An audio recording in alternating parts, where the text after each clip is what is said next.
Bien-aimés dans le Seigneur, je vous salue encore une fois de plus. Saluez-vous les uns les autres et que comme toujours, la paix de Jésus-Christ soit notre partage à tous. Comme nous l'avions toujours fait, nous allons toujours commencer par l'adorer, car il dit dans sa parole que les vrais adorateurs sont ceux qui l'adorent en esprit et en vérité. Voici, nous allons prendre ce temps. Tu vas prendre ta position favorable que tu adores Dieu. Si c'est à genoux, sois à genoux. Si c'est sur tes pieds, sois sur tes pieds. Nous allons adorer Dieu avant de continuer la suite de notre programme d'aujourd'hui.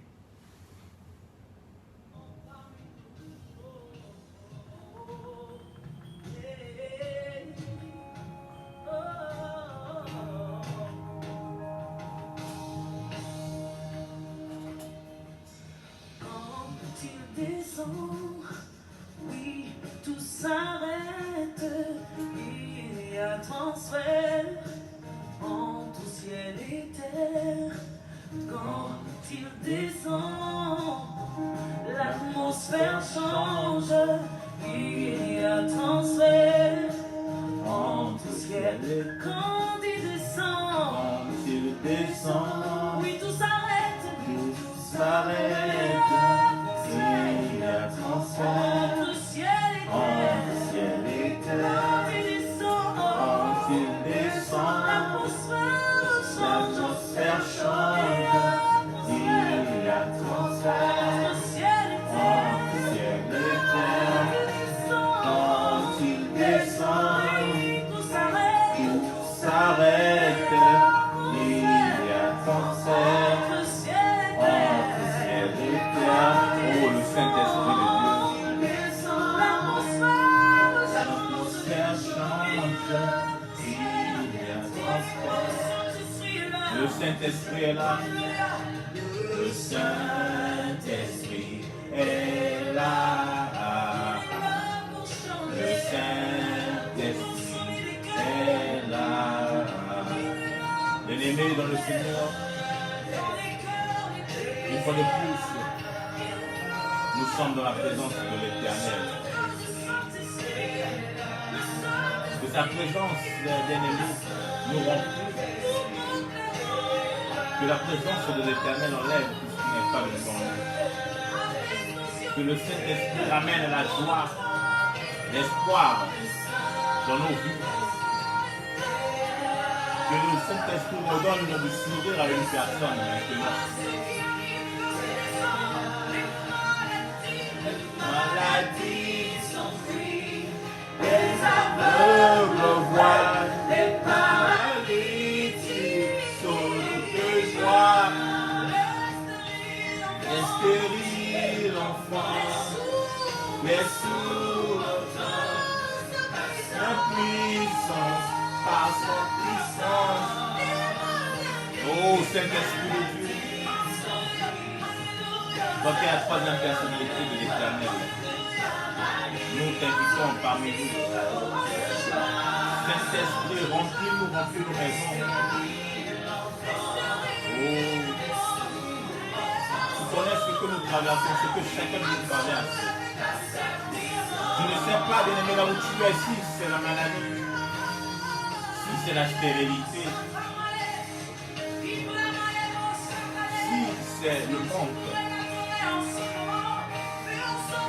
Que le Saint-Esprit descende dans ta maison. Que le Saint-Esprit conduise une personne. Que le Saint-Esprit change une personne maintenant.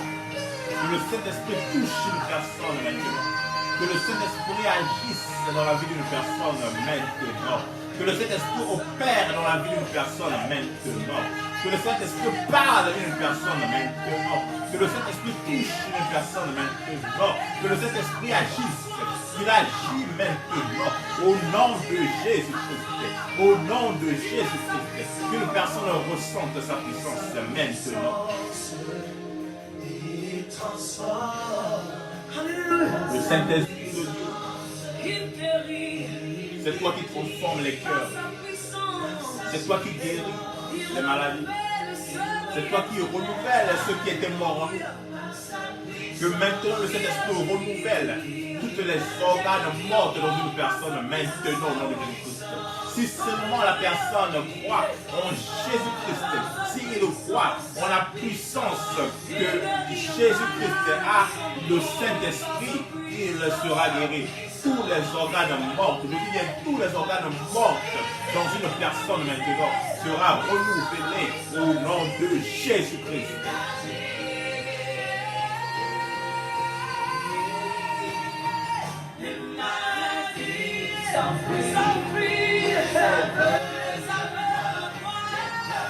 Rien n'est impossible à celui qui croit. Rien n'est impossible à celui qui croit. Nous croyons en toi, oh Seigneur Jésus-Christ. Nous croyons en ta puissance, le Saint-Esprit.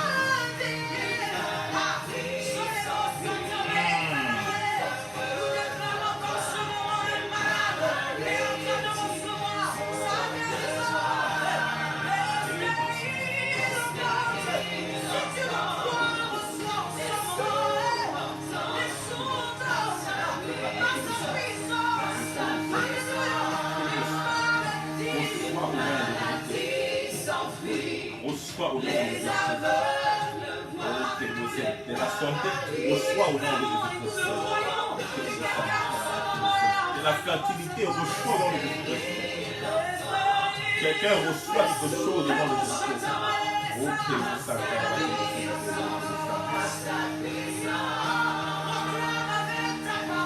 proclame maintenant, car tout a été fait, tout a été créé par la parole. Déclare maintenant que tout ce qui était mort prenne vie par la puissance du Saint-Esprit. Maintenant, nous déclarons des guérisons, nous déclarons un changement d'atmosphère dans la vie d'une personne maintenant, dans la maison d'une personne maintenant. Nous recevons la paix dans la maison d'une personne maintenant. Nous recevons la joie, l'harmonie dans une personne maintenant. Au nom de Jésus-Christ. Merci pour ta présence parmi nous. Merci pour ta présence parmi nous. Merci pour ta présence parmi nous. Le Saint-Esprit est là.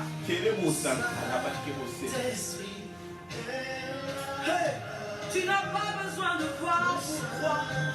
Commence simplement à déclarer. Déclarons tout simplement, bien aimés, ne soyons pas comme des Matthieu, ne soyons pas comme des Thomas. Thomas qui a cherché à voir avant d'accepter.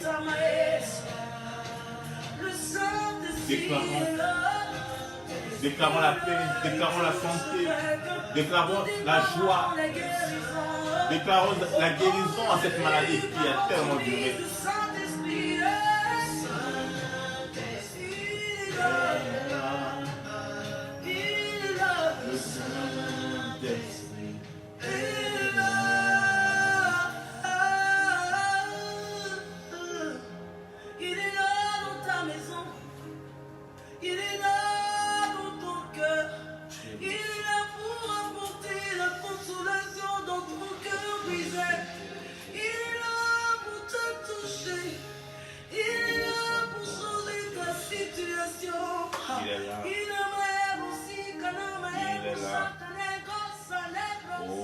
Merci Saint-Esprit de Dieu. Merci pour ta présence. Merci pour ta présence. Merci pour ta présence. Merci pour la joie de ta présence. Merci pour ta paix. Merci pour ta miséricorde. Merci, merci Saint-Esprit. I was given an award for doing over $50 million. Let that sink in. 50 million. Merci, merci, Saint-Esprit de Dieu.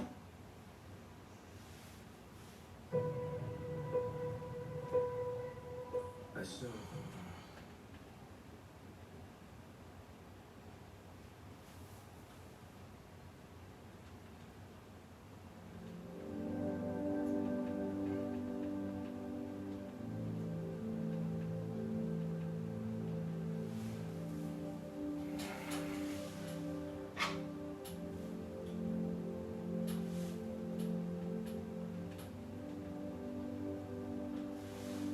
Une fois de plus, bien-aimés,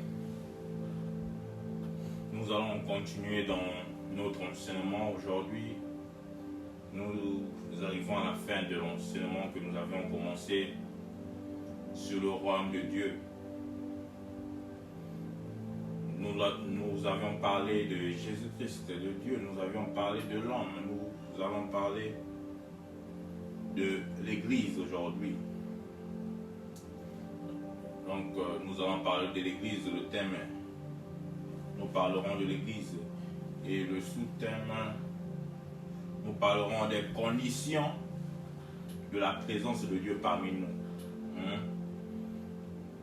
Nous qui évoquons toujours la présence de Dieu parmi nous, nous devions le connaître, nous devions comprendre que la présence de Dieu a des conditions que nous devions suivre afin d'avoir la présence de Dieu parmi nous. Nous allons prendre la Bible. Aujourd'hui, nous allons lire sur le passage de Genèse 1, versets 26 à 28. Avant de lire, bien-aimés, aujourd'hui, comme je l'ai dit, que nous parlons sur l'Église. Matthieu 18, 20 nous dit ceci, que car là où il y a 2 ou 3 sont rassemblés en mon nom, je suis au milieu d'eux. C'est Dieu qui dit qu'il est au milieu de ceux qui sont assemblés en son nom. D'un nombre de 2, de 3 ou de plusieurs qui sont assemblés en son nom. Donc, bien aimé, l'Église est un groupe de 2 ou de plusieurs personnes qui sont unies en accord, ayant un même objectif, ayant un même désir et une même mission, par-dessus tout, un même esprit. L'Esprit de Dieu qui est en eux. Mais pour bien comprendre ce que l'Église est, nous allons parler de 2 personnages bibliques, Adam et Ève. Et nous allons lire notre Bible dans le livre de Genèse 1, versets 26 à 28. Genèse 1, verset 26 à 28. Qu'est-ce que la Bible nous dit? Puis Dieu dit, faisons l'homme à notre image, selon notre ressemblance, et qu'il domine sur les poissons de la mer, sur les eaux, sur les oiseaux du ciel, sur le bétail et sur toute la terre. Retenons ce mot dominer, qu'il domine. Et sur toute la terre, et sur tous les reptiles qui rampent sur la terre. Dieu créa l'homme à son image. Il le créa à l'image de Dieu. Il créa l'homme et la femme. Dieu les bénit. Et Dieu leur dit, soyez féconds, multipliez, remplissez la terre et l'assujettissez et dominez sur les poissons de la mer, sur les oiseaux du ciel et sur tout animal qui se meut sur la terre. Bien-aimés dans le Seigneur, Nous bénissons la parole de Dieu. Donc, bien aimé dans le Seigneur, après avoir tout créé, Dieu faisait l'homme et la femme selon sa ressemblance. Et l'Esprit de Dieu était avec eux et en eux. Bien aimé, pourquoi nous disons que l'Esprit de Dieu était avec eux et en eux? Parce qu'aujourd'hui, tu peux avoir l'Esprit de Dieu en toi. Mais au moment où tu ne laisses pas l'Esprit de Dieu te diriger, au moment où tu fais des choses par tes propres envies, par tes propres efforts, tu n'es pas avec l'Esprit de Dieu. L'Esprit de Dieu est en toi, mais il n'est pas avec toi. Et en ce moment-là, l'Esprit de Dieu était en eux et il était avec eux, puisqu'ils ne faisaient pas des choses selon leur propre volonté, mais ils marchaient, Dieu marchait avec eux et Dieu était en eux, bien-aimés. C'est pour cela que nous devions toujours laisser le contrôle à Dieu, que non seulement Dieu soit en nous, dans notre esprit, mais qu'il marche aussi avec nous, qu'il soit aussi avec nous, qu'il nous dirige, qu'il dirige nos pas. C'est toujours important, bien-aimés. Et la Bible nous dit que Dieu leur donna l'autorité de dominer. Dieu leur donna l'autorité de dominer. Donc l'autorité de dominer sur tout a été donnée par Dieu en ce moment-là. Il leur donna l'autorité de dominer. Il donna à cette union d'Adam et Ève qui fait deux personnes et deux personnes dont la présence de Dieu était au milieu d'eux, qui fait l'Église, bien-aimée. Et soulignons ce mot autorité. Mais l'autorité, c'est un pouvoir de décider ou de commander une chose.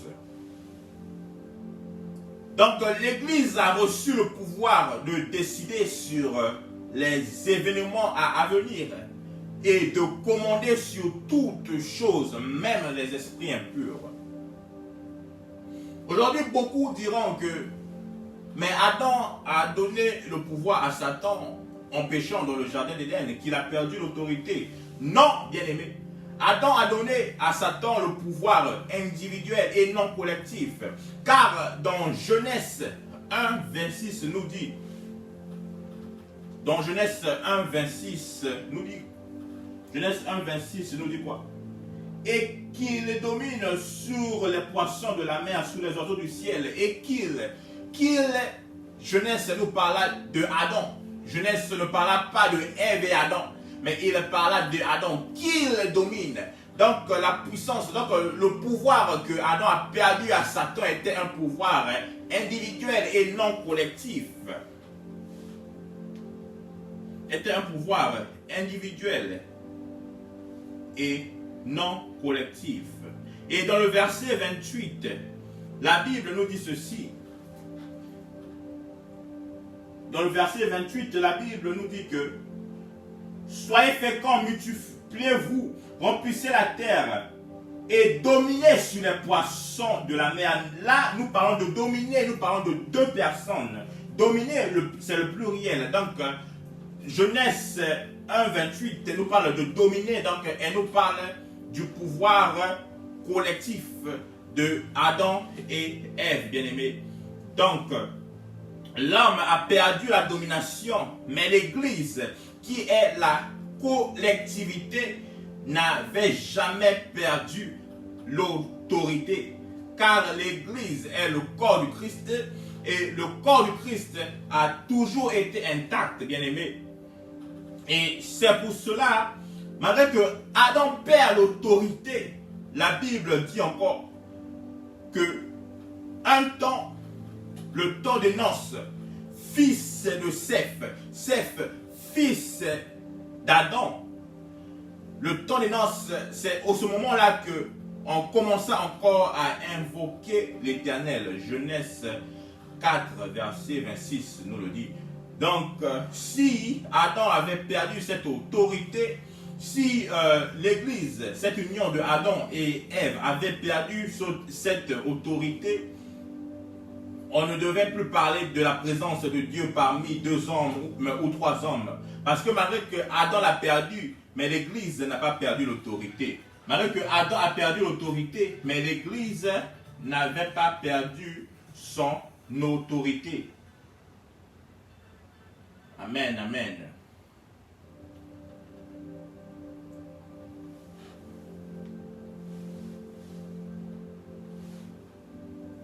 Donc, malgré que Adam avait perdu l'autorité, mais l'Église n'avait pas perdu son autorité. Mais aujourd'hui, l'Église ne reconnaît plus son autorité. Au lieu de décider, l'Église suit les ordres aujourd'hui. Et au lieu de commander, l'Église se laisse commander. Bien-aimé, toi qui me suis, ce message est un message de revers spirituel.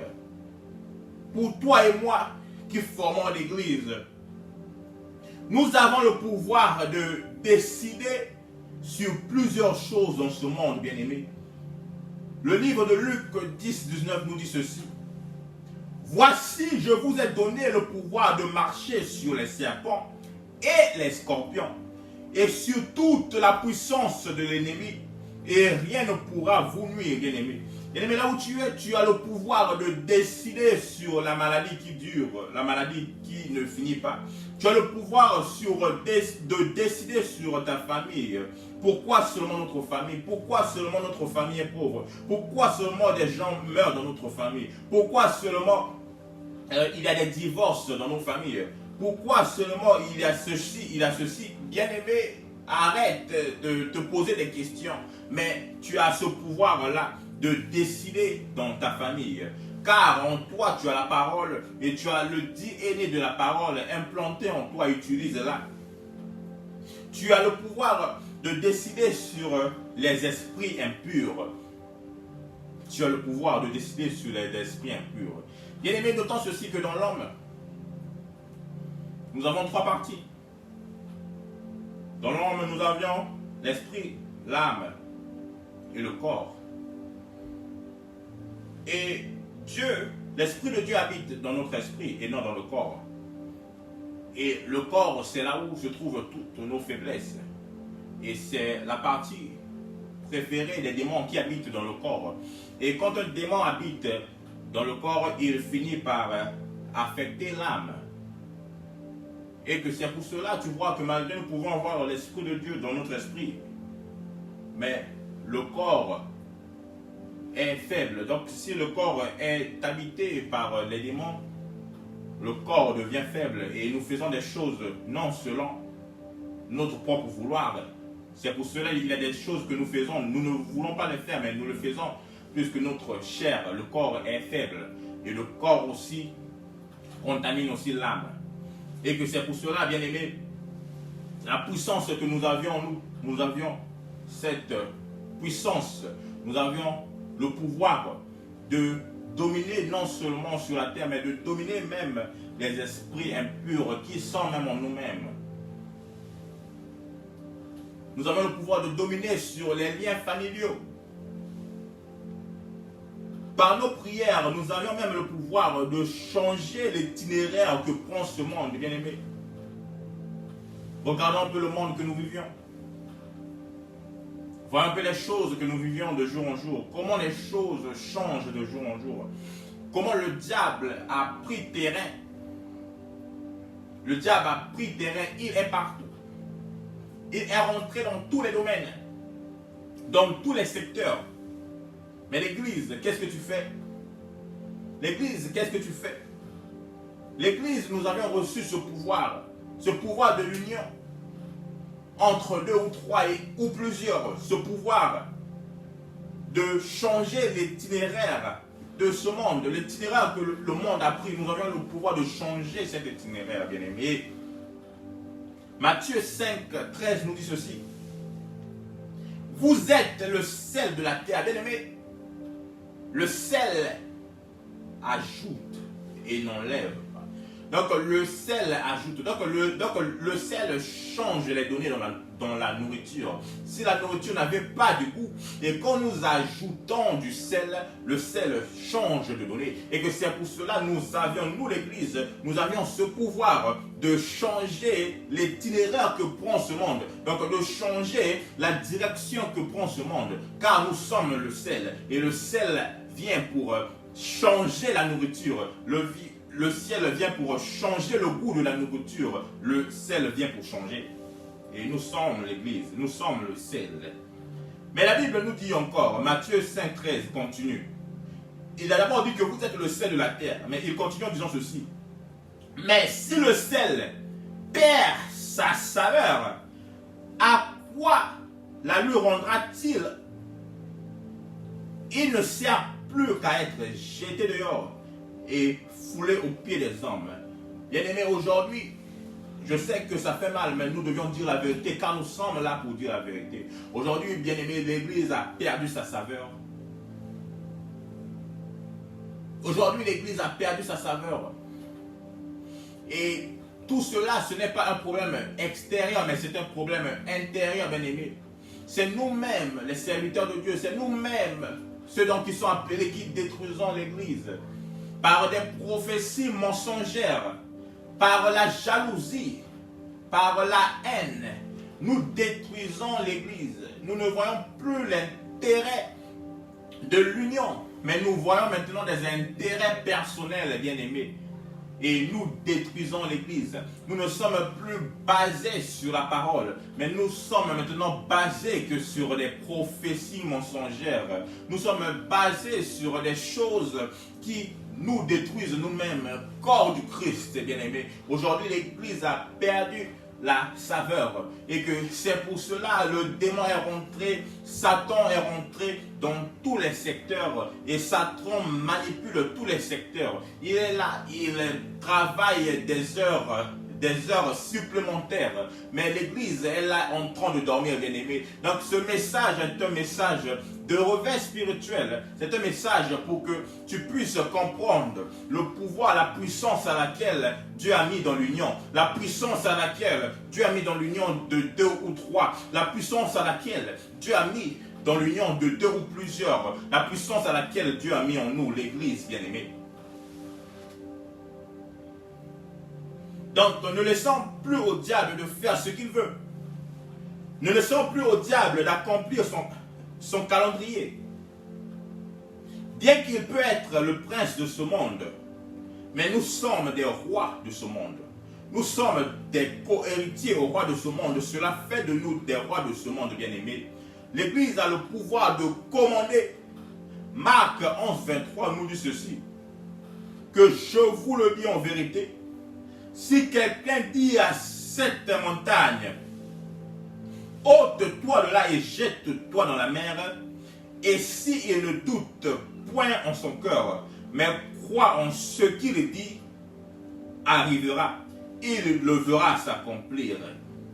Bien-aimé, l'assemblée des croyants, l'Église, tu as le pouvoir de commander à tes problèmes, tu as le pouvoir de commander à tes situations.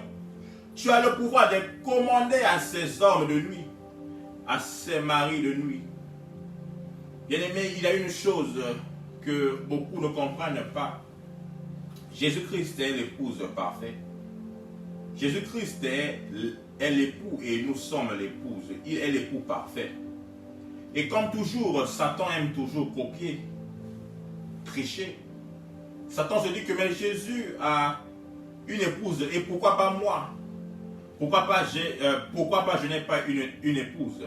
Et qu'il cherche maintenant à rentrer dans les rêves. Il rentre maintenant dans nos rêves.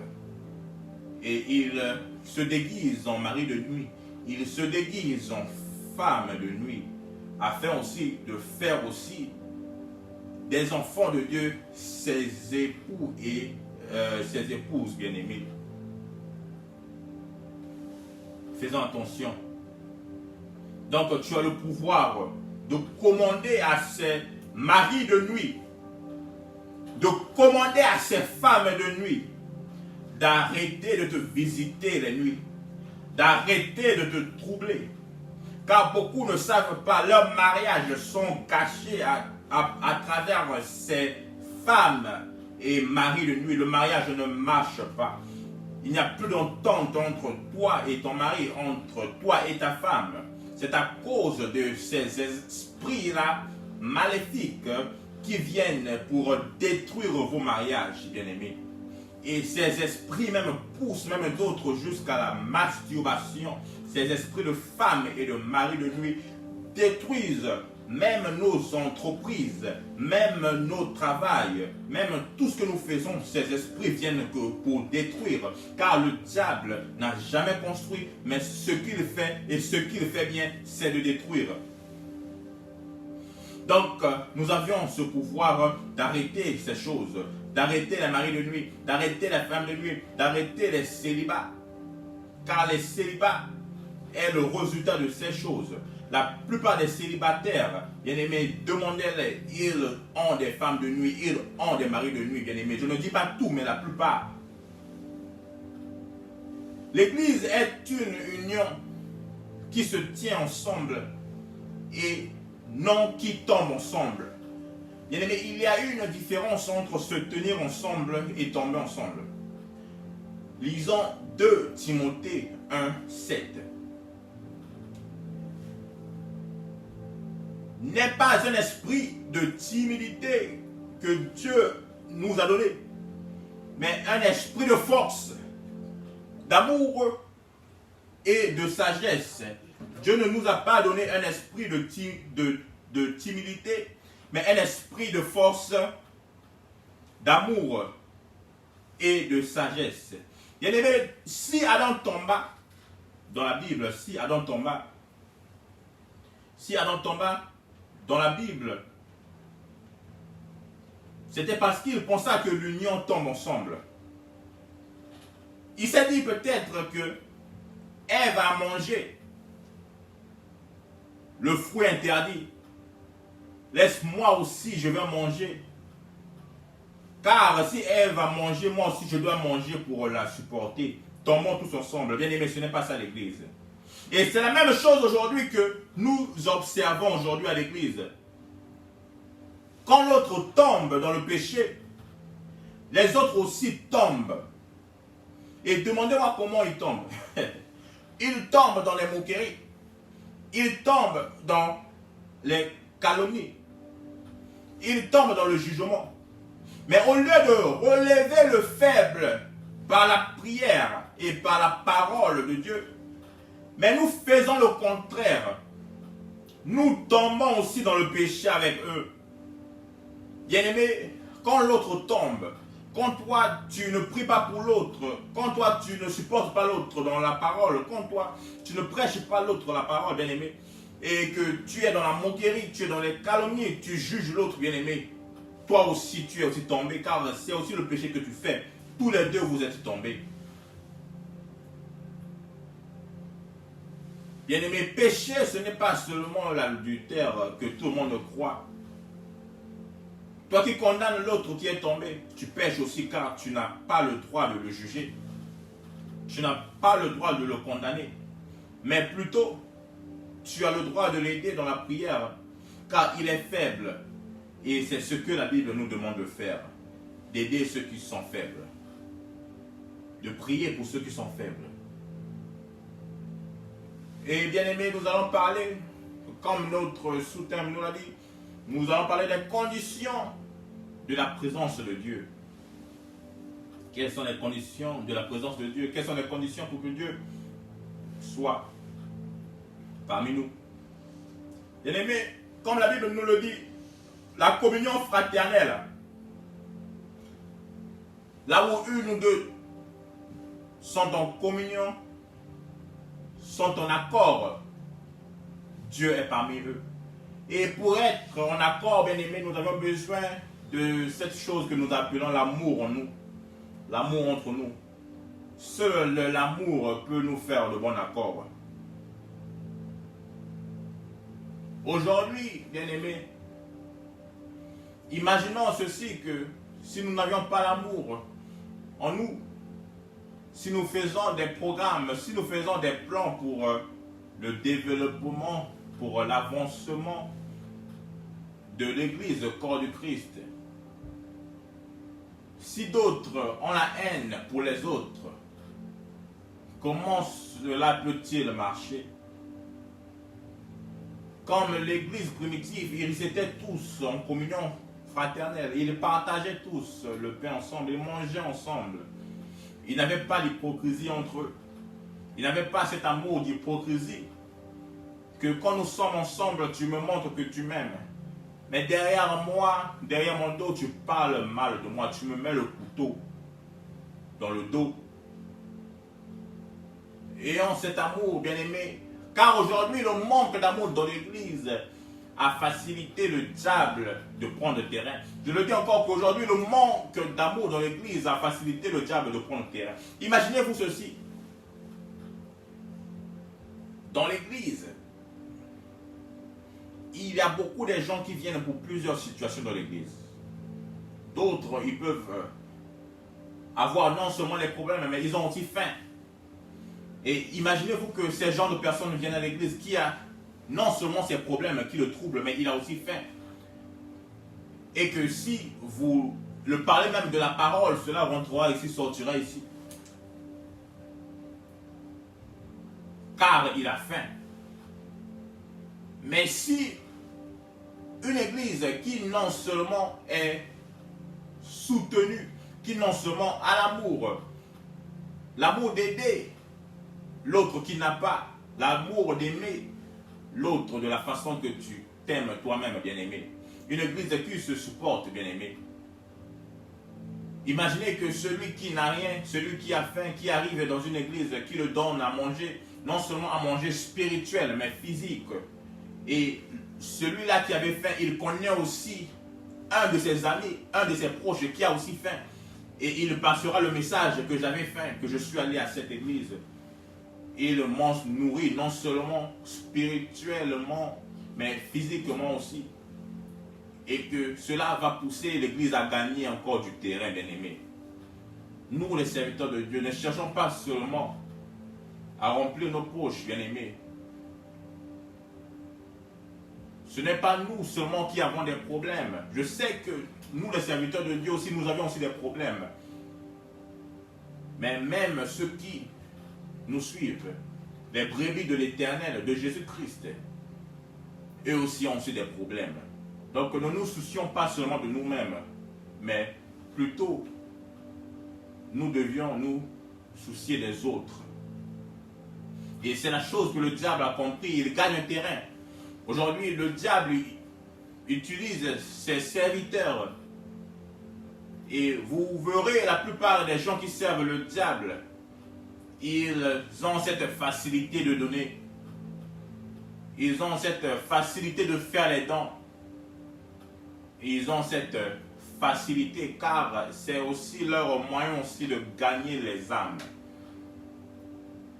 Et ils gagnent le terrain comme ça. Mais nous, l'Église, nous perdons le terrain à cause de cette manque d'accord entre nous, manque d'amour, manque de communion fraternelle, manque de soutenance les uns les autres. Donc c'était ça. Nous avons parlé de la première condition. L'autre condition que nous pouvons parler est la communication entre nous. Pour avoir la présence de Dieu entre nous, nous devions fermer les portes au diable. Donc nous devions savoir comment nous communiquer. Car la communication ferme la porte au diable.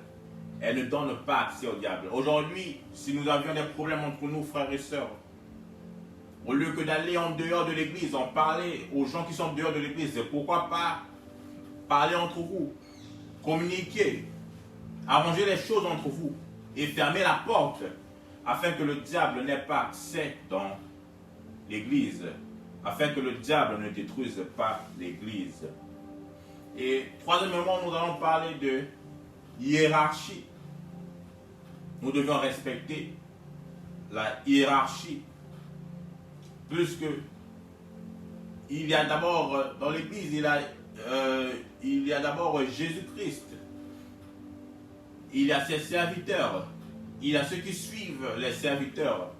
Il y a des anciens. Il y a des diaconesses. Il y a des diacres. Il y a...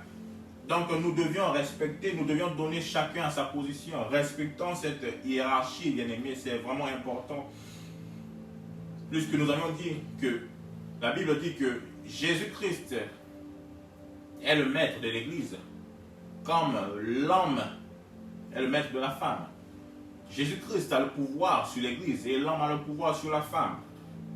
Et que c'est pour cela dans le jardin d'Éden, Jésus-Christ avait donné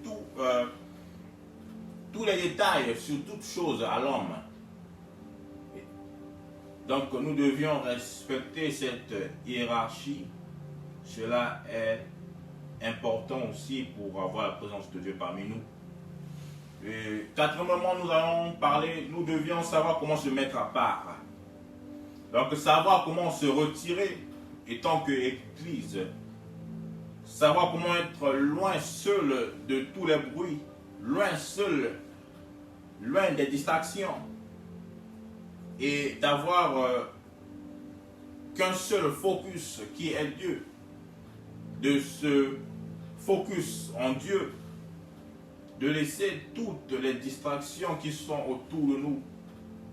Mais de se mettre à part. Puisque nous l'avions vu dans la Bible, quand Dieu envoya quelque chose, quelqu'un pour une mission, préparait quelqu'un pour une mission, nous l'avons vu avec Moïse. Dieu devait d'abord l'éloigner d'Égypte, l'éloigner de ses frères, l'éloigner de sa maison, la maison qu'il a connue toute sa vie. Dieu devait d'abord l'éloigner de cette maison afin qu'il le mette à part. C'est à part que Dieu nous prépare. C'est à part que Dieu prépare ses serviteurs. C'est à part que Dieu nous prépare à ce combat qui est devant nous, l'Église. Ce combat que nous combattons. C'est à part que Dieu nous prépare. Donc nous devions avoir ce moment d'à part. Car Matthieu 6,6 nous le dit. Que quand tu pries, entre dans la chambre, ferme la porte et prie ton Père qui est au-delà. Ton Père qui est là dans le secret. Et ton Père qui voit dans le secret te le rendra. Et le cinquièmement, nous parlons du jeûne. Donc de se priver de toute autre chose. Et de toute autre chose que nous avions plaisir. Et d'avoir Dieu étant que le seul plaisir. Donc d'être dans la présence de Dieu. De nous priver de toutes choses que nous désirons. De toutes choses qui nous fait plaisir. Afin d'être dans la présence de Dieu. Et de faire de Dieu notre seul plaisir. Et cinquièmement, nous parlons de la lecture de la parole. Puis Psaume 119, 11 nous dit ceci. Je serre ta parole dans mon cœur, afin de ne pas pécher contre toi. Bien-aimés, aujourd'hui, si nous tombons dans le péché, si l'Église est ruinée, c'est à cause du manque de parole. Aujourd'hui, il y a beaucoup de gens qui vont à l'église avec les mêmes situations qu'ils ont quitté leur maison. Ils vont à l'église, ils repartent avec ces mêmes situations. Jésus-Christ n'est plus dans l'église. Mais Jésus-Christ est la parole. Si la parole n'est pas dite telle qu'elle est, dans la vérité, dans toute clarté. Si la parole n'est pas dans votre église, si la parole n'est pas dans l'église, la parole est Jésus-Christ, c'est que Jésus-Christ n'est pas dans l'église. Et qu'aujourd'hui, beaucoup de chrétiens repartent dans le monde, beaucoup de croyants repartent dans le monde. Ils disent que Dieu ne se manifeste plus, que Dieu n'agit plus. Aujourd'hui, il y en a même beaucoup qui disent que Dieu ne fait plus les miracles. C'est à cause de quoi? Du manque de la parole. Si la parole qui est Jésus-Christ, la parole qui a tout créé, si cette parole n'est pas dans l'église, ou si elle est dans l'église, mais elle n'est pas dite telle qu'elle est, bien aimé, une parole, la vérité, elle doit être dite 100%, si la vérité se dit à 99% et le 1% qui manque là, la vérité change. Elle change de vérité en mensonge. Donc, disons la parole telle qu'elle est, afin que l'Esprit de Dieu puisse être toujours parmi nous. Et nous parlons de la crainte de l'Éternel. Sixièmement, aujourd'hui, nous ne craignons plus l'Éternel. Nous ne craignons plus le lieu sacré, la présence de Dieu. Aujourd'hui, il y a de mensonges dans l'Église. Aujourd'hui, il y a l'adultère dans l'Église. Aujourd'hui, il y a tout ce que nous pouvons trouver dans le monde, nous le trouvons aussi dans l'Église, bien-aimés. Nous ne craignons plus l'Éternel. Et que c'est pour cela, la présence de Dieu n'est plus parmi nous. Et si nous voulons la présence de Dieu parmi nous, nous devions craindre l'Éternel. Craindre l'Éternel. Et nous parlons aussi de la prière. La Bible nous dit de prier sans cesse. La Bible nous dit dans Psaume 145, 18 que l'Éternel est près de tous ceux qui l'invoquent. De tous ceux qui l'invoquent avec sincérité. Mais quand tu pries, pries-tu dans la sincérité de ton cœur? Pries-tu de tout ton cœur? Ou pries-tu pour que des gens voient que toi tu connais prier? Pries-tu pour que des gens voient que toi tu parles en langue?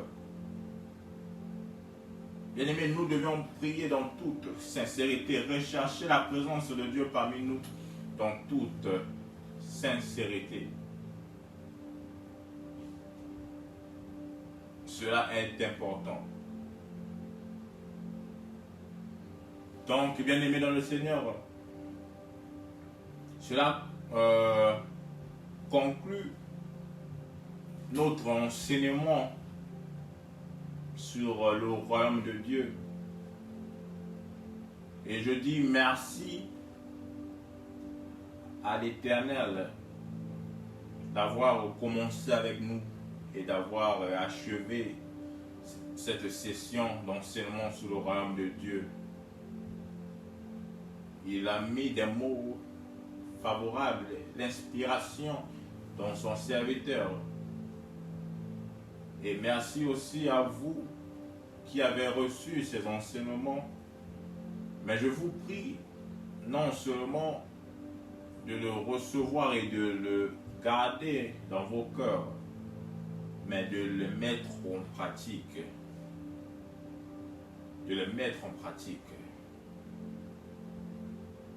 Afin que